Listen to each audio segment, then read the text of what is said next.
¿Dónde estás? ¿Qué estás haciendo? Estas son palabras que en algún momento Dios nos ha susurrado. Como veremos en esta lección, el Evangelio es universal porque como seres humanos, todos tenemos una naturaleza pecadora y caída. Una cosa es admitir que nacimos con una naturaleza pecadora y caída, y otra muy distinta, sentirse lo suficientemente convencido como para buscar una solución personal al problema del pecado. Jesús nos enseñó el camino, sus enseñanzas.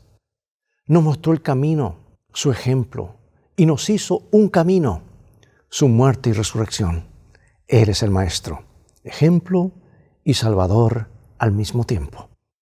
Él no solo expone el pecado, Él lo conquista. La vida y la muerte de Jesús revirtieron las consecuencias históricas del fracaso de Adán. Y hoy para el creyente, la gracia, la justificación y la vida eterna son realidades presentes.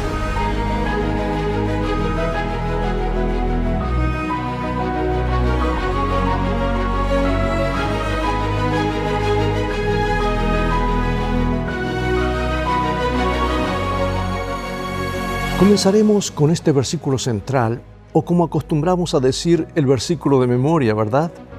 Sería lindo regresar a esa costumbre con la que crecimos, de memorizar los versículos de cada semana y también los de la devoción matutina. ¿Recuerda esos días? Eso enriquecería nuestras mentes y nos ayudaría a tener los pies firmes sobre la roca ante las tempestades que se avecinan. Marcos 10:52. Y Jesús le dijo: «Vete, tu fe te ha salvado». Y enseguida recobró la vista y seguía a Jesús en el camino. ¿Quién de nosotros nunca se sintió avergonzado de sí mismo? ¿Quién no ha hecho cosas que nos duelen con solo pensar en ellas y por las cuales retrocederíamos horrorizados ante la idea de que los demás se enteraran? Lo más probable es que todos, ¿verdad? Imagínate entonces cómo se sintieron Adán y Eva después de comer de la fruta del árbol prohibido. O cuando Jacob engañó por sobre su hermano mayor y también a su padre, y luego tuvo que huir por la ira de su hermano. ¿Cómo habrá dormido esa noche, si es que pudo dormir? E imagínate ser la mujer sorprendida en adulterio en el acto mismo. David también pasó por esa experiencia, y en el Salmo 32 es su expresión conmovedora y su confesión de lo sucedido. Por supuesto, esa es una de las razones por las que el Evangelio es universal y la muerte de Cristo es para toda la humanidad. Salvando nuestras diferencias, sin duda hay algo que nos une, porque nuestra pecaminosidad es generalizada, es universal. Y es más, pecado es más que lo que hacemos, es lo que somos, es nuestra naturaleza. Por lo tanto, la verdadera educación cristiana debe consistir en señalarnos la única solución para nuestro estado lamentable. Y hoy analizaremos nuestra única solución, nuestro gran Maestro. Y vamos al libro de los comienzos, Génesis capítulo 3, versículos 1 al 11. Pero la serpiente era astuta más que todos los animales del campo que Jehová Dios había hecho, la cual dijo a la mujer: ¿con qué Dios os ha dicho no comáis de todo árbol del huerto? Y oyeron la voz de Jehová Dios que se paseaba en el huerto al aire del día, y el hombre y su mujer se escondieron de la presencia de Jehová entre los árboles del huerto. Mas Jehová Dios llamó al hombre y le dijo: ¿dónde estás tú? Y él respondió: oí tu voz en el huerto y tuve miedo porque estaba desnudo y me escondí. Y Dios le dijo: ¿quién te enseñó que estabas desnudo? ¿Has comido del árbol que yo te mandé que no comieses? Hermanos, pregunto, ¿por qué Dios le habrá preguntado eso a Adán? ¿Dónde estás tú? ¿Será que él no sabía? Las historias tradicionales de la caída describen la fruta como una manzana, pero eso no es lo que dice el texto. Era simplemente el fruto del árbol. El tipo de fruta no importa, no es lo importante aquí, porque comer de ese árbol estaba prohibido porque el árbol significaba algo. Representaba la tentación de dejar a Dios de lado y declarar: yo puedo ser la medida de mi propia vida. Puedo ser Dios para mí. Tengo autoridad sobre la palabra de Dios. Y efectivamente, cuando la serpiente hizo que Adán y Eva comieran la fruta del árbol, sus vidas se salieron de curso. Y luego, cuando sintieron que Dios andaba cerca, intentaron esconderse entre los árboles del huerto. Qué extraño que Dios le preguntara a Adán, ¿dónde estás tú? Sin duda Dios sabía dónde estaba. Quizá el Señor hizo la pregunta con la intención de ayudar a Adán y Eva a entender lo que estaban haciendo, esconderse como resultado de lo que habían hecho, esconderse de Dios. Eso es lo que hace el pecado. Nunca podremos escondernos de Dios. Es más, Dios está en el último lugar donde lo dejaste. Y Él sigue buscándote. Es decir, los estaba ayudando a ver los tristes resultados de su proceder. Mira cómo Pablo establece el paralelismo de lo que hizo Adán en el Edén con lo que hizo Jesús en la cruz. ¿Y qué debería decirnos esto acerca de cómo Jesús vino a deshacer lo que hizo Adán? ¿Qué debería decirnos esto acerca de cómo Jesús vino a deshacer lo que hizo Adán?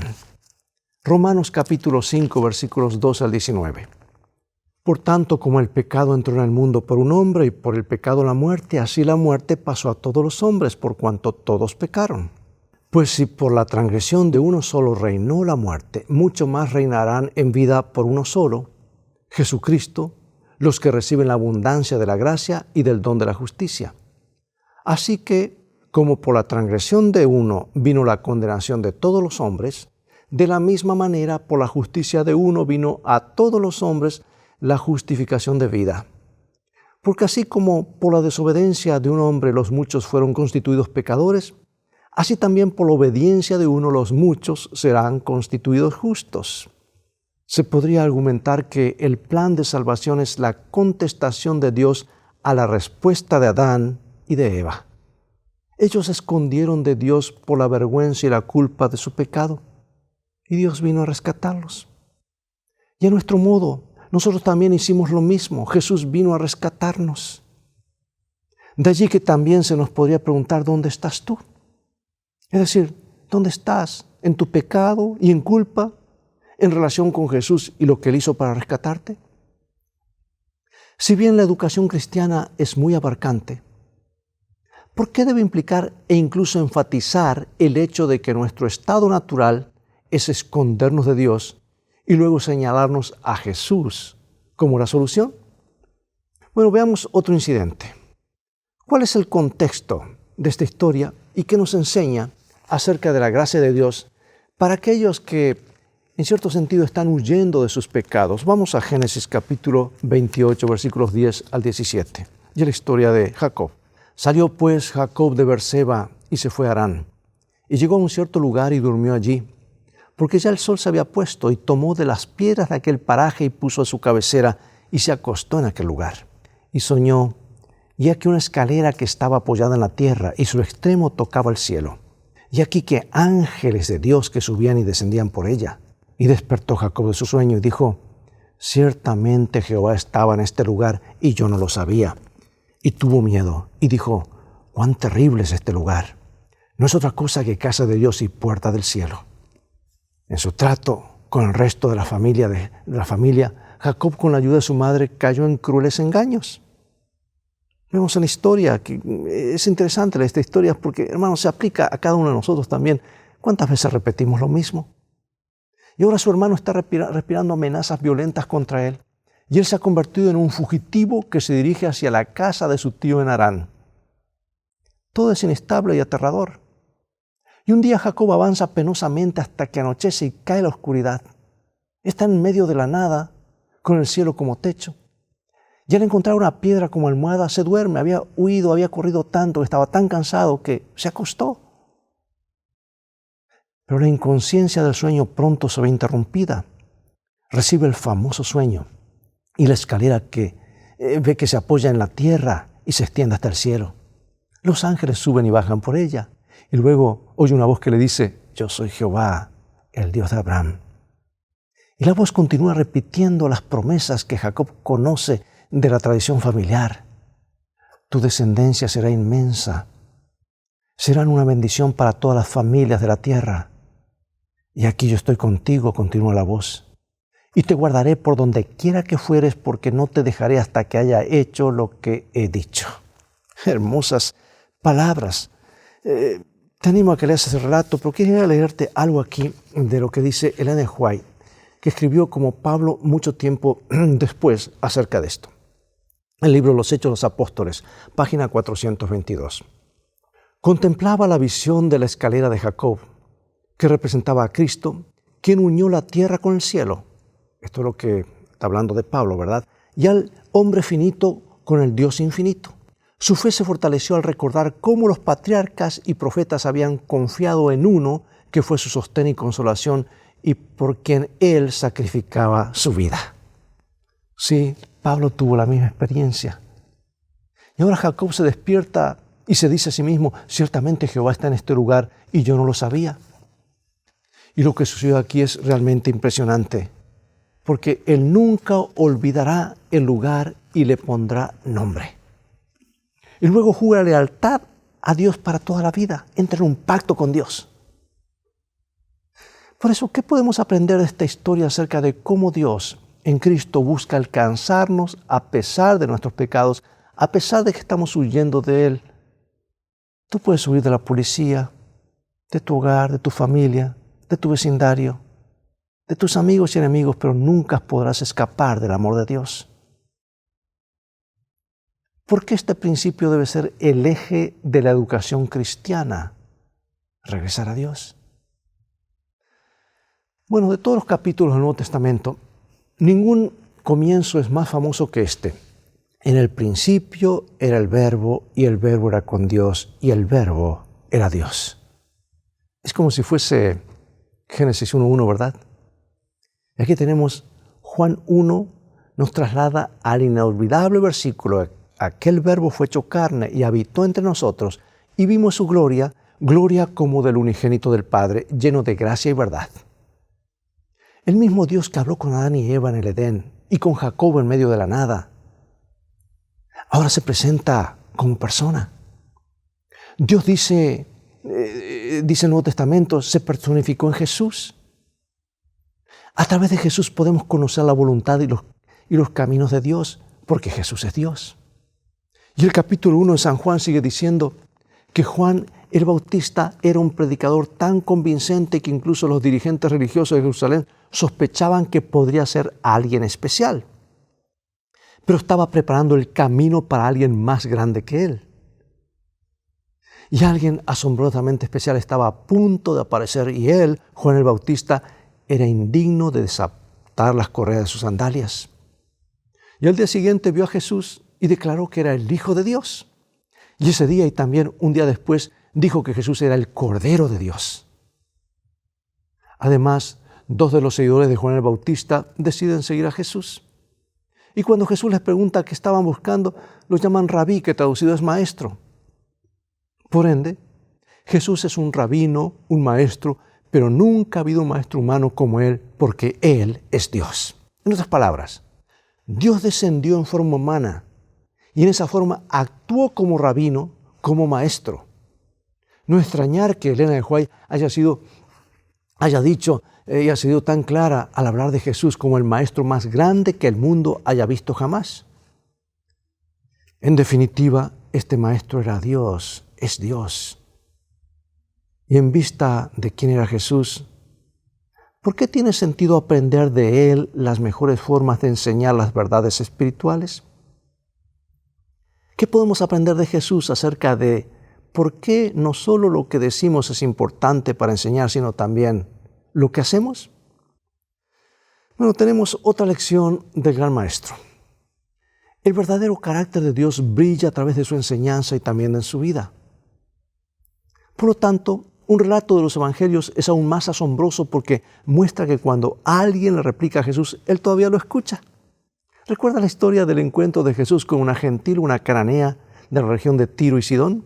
Está en San Mateo 15 y en San Marcos 7. Observa que los hombres del entorno de Jesús se impacientan con ella y que incluso Jesús parece despedirla, parece despreciarla con lo que dice. Ahora, ¿qué opinas de la audacia de esta mujer? Que siguió insistiendo: Señor, aún los perrillos comen de las migajas de su amo. ¿Qué nos enseña esta historia acerca de cómo el mismo Jesús enseñó a los demás? Bueno, aquí va. Jesús estaba en Tiro y Sidón. Él había cruzado un lugar donde abundaban los extraños y las tensiones étnicas se exacerbaban. Los habitantes de la ciudad que hablaban griego miraban con desprecio a los granjeros judíos que vivían en el campo y estos a su vez despreciaban a los de la ciudad. Resulta que no mucho antes Herodes, el gobernante marioneta, vamos a decir así, de Galilea, el territorio de origen de Jesús, había ejecutado a Juan el Bautista. Pero Juan era un hombre cuya perspectiva Jesús compartía ampliamente, y la ejecución parecía acechar. Jesús había comenzado a enfrentarse cara a cara con el peligro de su misión. Y al sentir la tensión, Jesús entró en una casa con la esperanza de que nadie supiese que estaba allí. Así dice en su relato San Marcos capítulo 7, versículo 24. Pero la mujer lo encontró. En la cultura de aquel tiempo y lugar, una mujer no tenía derecho a hacerse valer. Además, esta mujer pertenecía a una cultura y a un grupo étnico para que los judíos tenían poco tiempo para ellos. No les prestaba atención, es más, los despreciaban, los consideraban perros. Y esto la ponía en grande desventaja a esta pobre mujer. Pero la hija de esta mujer estaba enferma. Ella quería ayuda y fue la persona correcta, fue a Jesús. ¿Estás necesitando ayuda? Tú y yo podemos ir a la persona correcta y persistir en pedirle y en fe como ella persistió.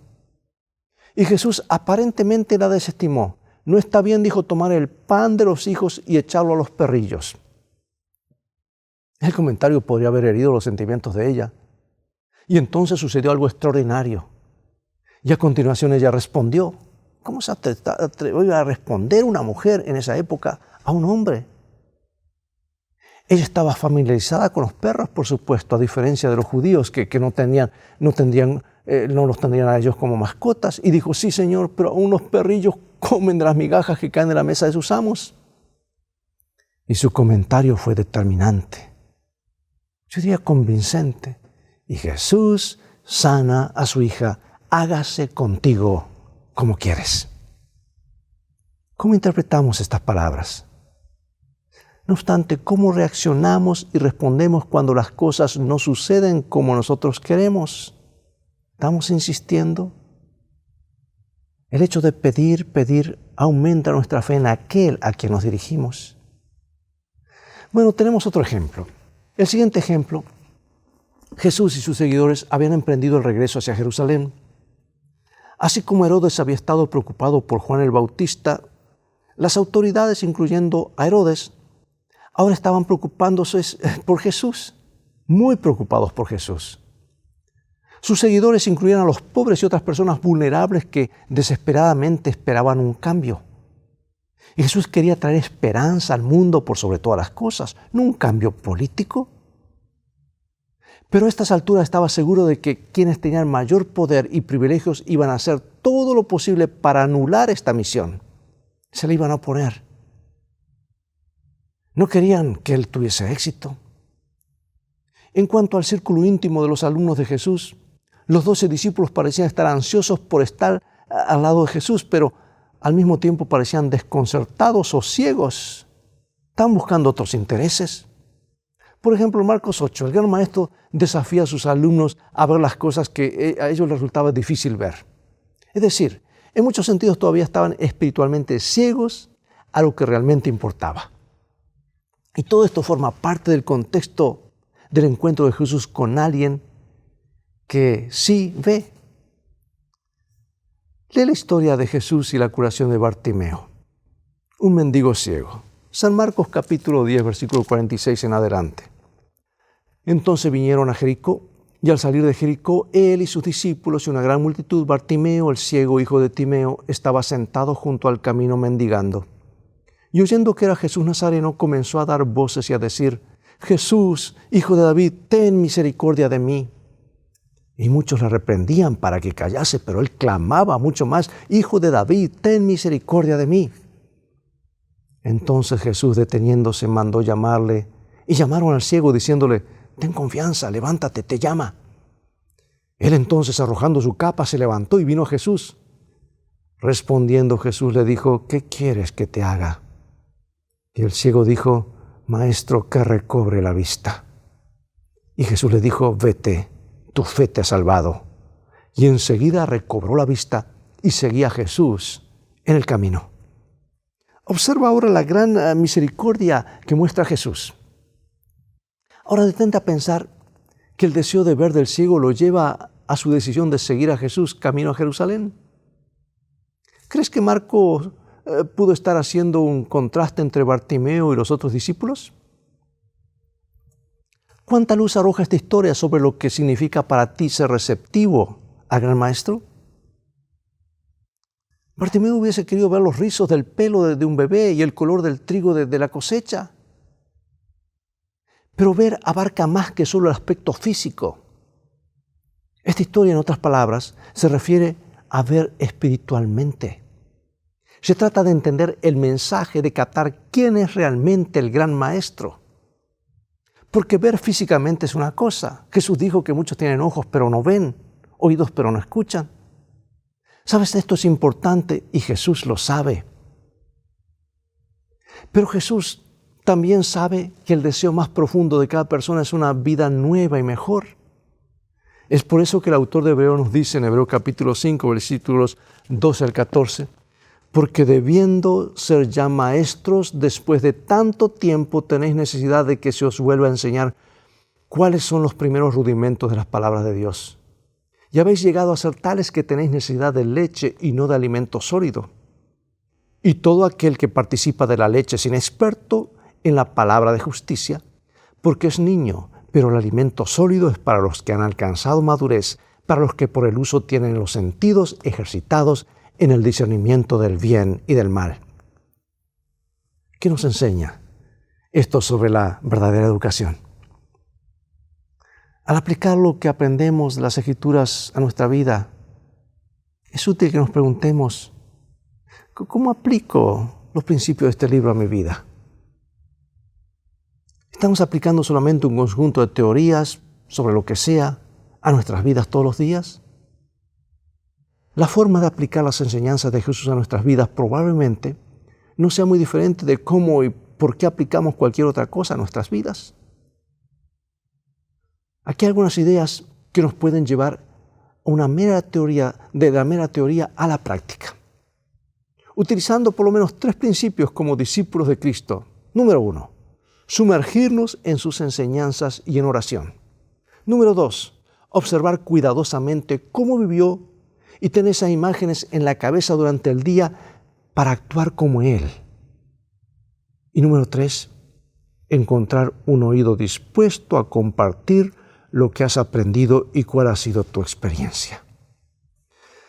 Bueno, para concluir, lo haré con una cita inspirada de Ellen White en el libro El Camino a Cristo. Es el librito más traducido, más leído después de la Biblia en todo el mundo, donde nos habla de la prueba del discipulado. Nos dice, entre otras cosas, que cuando realmente respondemos al gran maestro, algo comienza a ocurrir. Y aquí está. Deseamos vehementemente llevar su imagen, respirar su espíritu, hacer su voluntad y agradarle en todas las cosas. Nuestros deberes llegan a ser una delicia. Qué hermoso, ¿verdad? Ahora, quisiera que hoy, antes que termine este día, cuando vayas a tu casa, antes de la santa siesta del sábado por la tarde, o tal vez estoy exagerando, tal vez no, que abras tu Biblia en San Mateo 5 al 7. Allí está el Sermón del Monte, que no es otra cosa que la explicación en detalle de los 10 mandamientos, los principios del reino. Uno de los grandes resúmenes de lo que el gran maestro quería que sus alumnos supieran, y el discurso de apertura, o sea, la constitución del reino que vino a establecer. Eso es lo que es el Sermón del Monte. Así como Dios interpeló a Adán y Eva y también a Jacob, Jesús se dirige a nosotros. Él se vincula con nuestros anhelos profundos y nos sorprende como lo hizo con Bartimeo, a fin de que reconsideremos quiénes somos y hacia dónde vamos. ¿No es ese de paso el mensaje a la Odisea? ¿Pensamos que vemos pero estamos ciegos? Jesús quiere darnos vista espiritual. Así que con esto en mente piensa en cómo enseñamos la Biblia a nuestros hijos y a los demás. ¿Cómo leemos la Biblia? ¿Con qué propósito? ¿Cuál es la diferencia entre una enseñanza mediocre de la Biblia y el estilo convincente que realmente produce la diferencia en la vida de la gente? Una lectura superficial no llega a mucho. El interrogante de dónde te encuentras en el camino de la vida ¿Es meramente personal o podría ser útil analizarlo con gente de tu confianza? Otra cosa, la idea de la iglesia como el cuerpo de Cristo. Sugiere que conversar con los demás puede ser una forma de ponerte en contacto con lo que Cristo quiere que sepas. También aprendimos que no bien Bartimeo pudo ver, tan pronto como fue rescatado de su ceguera física y espiritual, siguió a Jesús camino a Jerusalén. Y en este viaje percibió todos los días la sabiduría del gran maestro. Y con esto podemos suponer que él quería llevar la imagen de Jesús, respirar su espíritu, hacer su voluntad. ¿Por qué alguien se deleitaría, como dice el Camino a Cristo, en seguir una norma tan elevada como la que Jesús promovió en el Sermón del Monte? ¿Por qué? Hermanos, hay algo en nuestra naturaleza que nos mueve en esa dirección. El pecado nos mueve en otra dirección. Pero cuando nos acercamos a Jesús, es como el imán, somos atraídos. Y cuando más cerca de Él, más potente su poder hacia nuestras vidas. Y no vamos a querer despegarnos nunca. Por eso nos ayuda a enfocarnos en saber lo que está bien y discernir lo que está bien y lo que está mal. Jesús nos lo indica en su palabra y con su ejemplo aprendemos muchísimo de lo que nosotros podemos ser para que otros vean y sean atraídos a Jesús. Por eso pregunto, ¿cómo definimos lo que está bien y lo que está mal si no hemos estado en contacto con la palabra de Dios como debiéramos? ¿Y por qué lo que hacemos con ese conocimiento quizás sea aún más importante que contar con ese conocimiento? Son temas bastante profundos, pero hagámoslos prácticos. Reflejemos a Jesús en nuestras vidas. Es lo que he estado esperando todo este tiempo. ¿Es esto posible? Claro que sí. Habrá una última generación que reflejará a Jesús y Jesús vendrá y nos llevará para estar con Él para siempre. Acompáñame en oración, Padre Celestial. Gracias por darnos tu palabra, que es la enseñanza del Maestro de los Maestros, la enseñanza de tu Hijo Jesucristo. Queremos parecernos a Él, queremos dedicar tiempo a contemplarlo, a leer sus enseñanzas, absorberlas, hacerlas nuestras, practicarlas, para que podamos cumplir con el propósito por el cual nos has traído, por el cual mantiene nuestro corazón latiendo. Bendícenos, ayúdanos como individuos, como clase, como iglesia, como familias, como sociedad. En el nombre de Jesús oramos. Amén. Bien, ha llegado el momento de despedirnos. Es todo el tiempo que tenemos por hoy. Será hasta el próximo programa de Lecciones de Vida. Invita, por lo tanto, a otros a sintonizar este canal, ver este programa, o ir a YouTube, al Internet o Facebook y transfórmate tú mismo en un canal de bendiciones. Crea el hábito de comunicarte con Dios. No te arrepentirás. Dios te bendiga y te guarde. Y recuerda, tú vales mucho para Jesús. Él te ama más de lo que puedes imaginar. Maranata.